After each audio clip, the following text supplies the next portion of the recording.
খালা শুকনা মরিচ উঠছেন? এই চেহারা হয়েছে কেন শুকনা মরিচে? এটা কি? এটা আবার একটু পুড়ে নিয়ে আসুন, কষ্ট করে যান না খালা।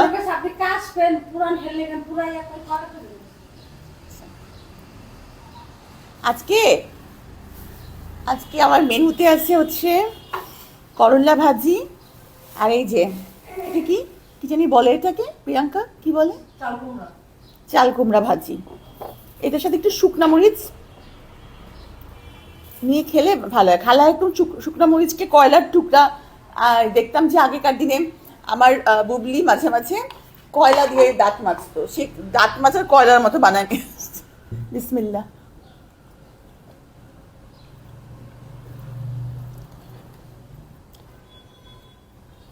আনছেন, নিয়ে আসেন। হ্যাঁ, এইবার এগুলো সুন্দর হয়েছে, সেই হয়েছে খালা, থ্যাংক ইউ।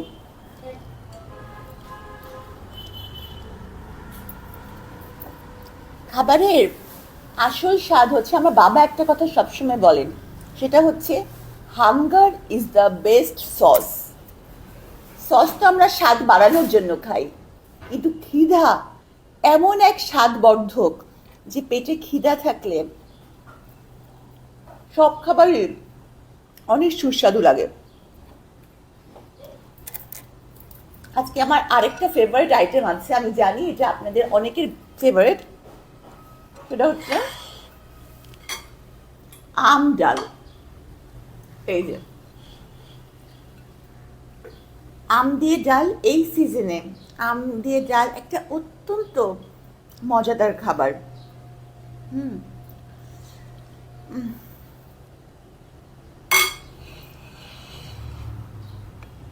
জীবনে খিদার জন্য কষ্ট করেছি একটা সময়, আগে কারাগারে যাওয়ার আগে কত ভালো ভালো রেস্টুরেন্ট হোটেলে 5 স্টার্সে খেয়েছি, তোর এই আইটেমটা মজা না, তোর ওই আইটেমটা মজা না।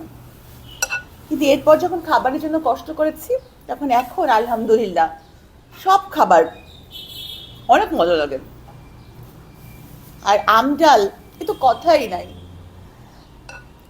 সেরকম জীবনে যারা কষ্ট করেন, একটা কষ্টের পথ, একটা যন্ত্রণার পথ পাড়ি দেন, তাদের কাছে জীবনের প্রতিটা মুহূর্ত মূল্যবান।